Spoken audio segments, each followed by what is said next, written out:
The purpose of this short video is to give you a sense of how to do a basic translation of the text, even when you do not have the full knowledge of all of the parts of speech of Hebrew and very little experience.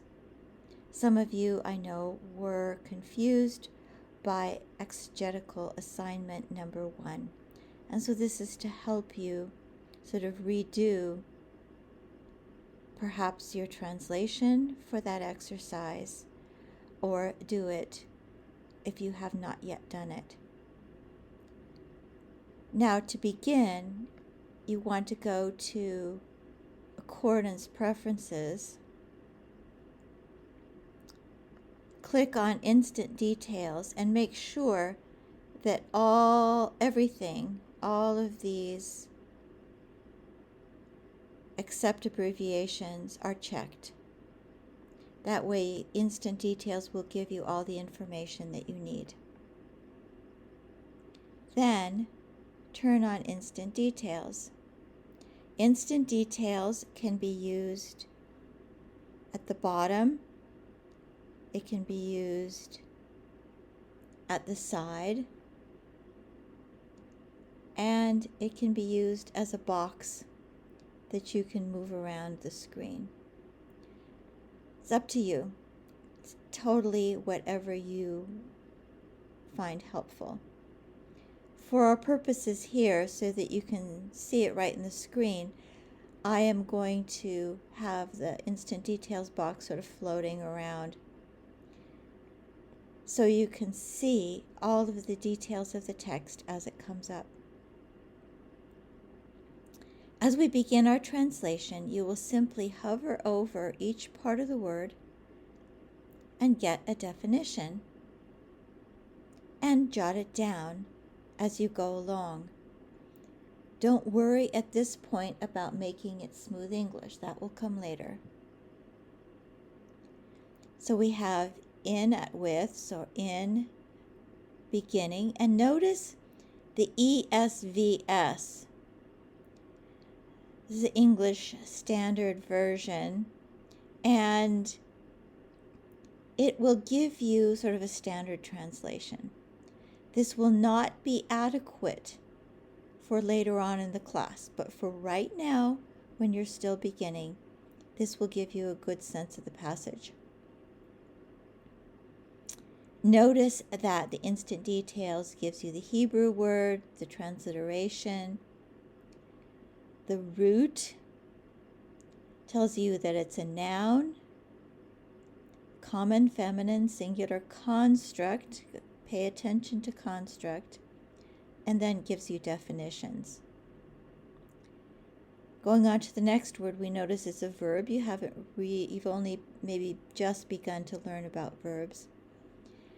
Here, with the verbs, it might be a good idea to use the ESVS translation.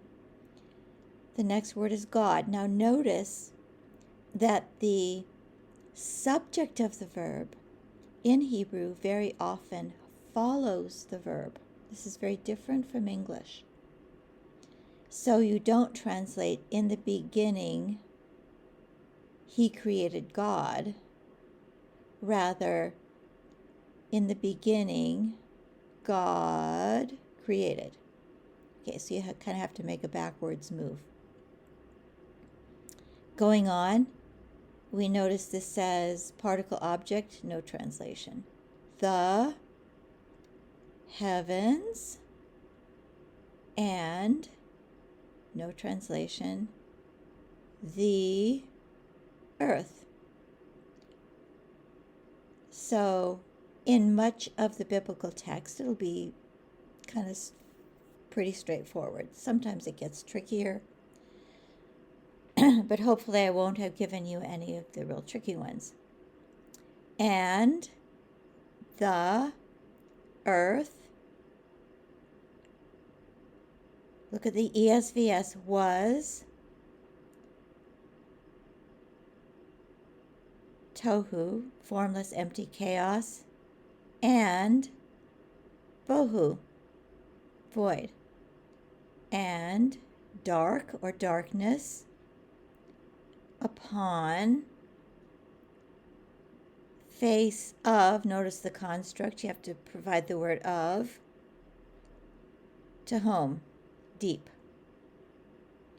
And you can smooth it out into English, and darkness was upon the face of the deep.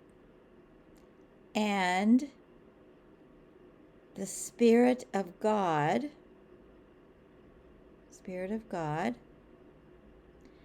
this word was hovering, fluttering, something like that. Just get the general sense. Upon the face of the water. And then you have a verb, said, with the subject following. So God said, and then the verb to be with light. So you will learn later that the jussive is sort of let be light. So let light be. And light was. Again, subject follows the verb. Another verb followed by the subject. So God is the subject. God saw. Follow the ESVS. The light. That good. And later you'll learn, as time goes by, you need to supply the verb to be, that it was good. Another verb, subject following God, separated from or between the light and between the dark or darkness. Another verb, the subject following God, called the light. Notice there's a preposition here. You might want to just put that in brackets and figure out what to do with it later. In this particular case, you probably don't need to translate it. Day and the dark he called night.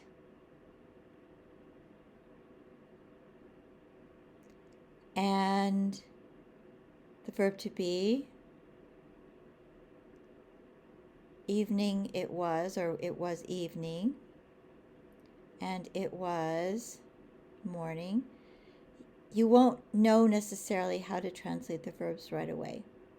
So you just might want to jot down the definition and then kind of guess at how to translate it.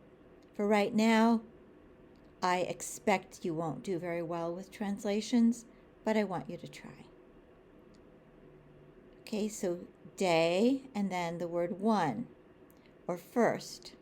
So first day. Adjectives often follow the noun, unlike English. So you can see that we've gotten through 5 verses, and we have a pretty good idea of what's going on. Of course, it helps that we're very familiar with this particular passage. But at this point, all I want you to do when I ask for a translation is do the best you can. I will not, at this point, be marking off for any details or any usages that you have not studied yet. I will only grade you on those aspects of Hebrew that you have had in the class. So good luck and have fun and just practice.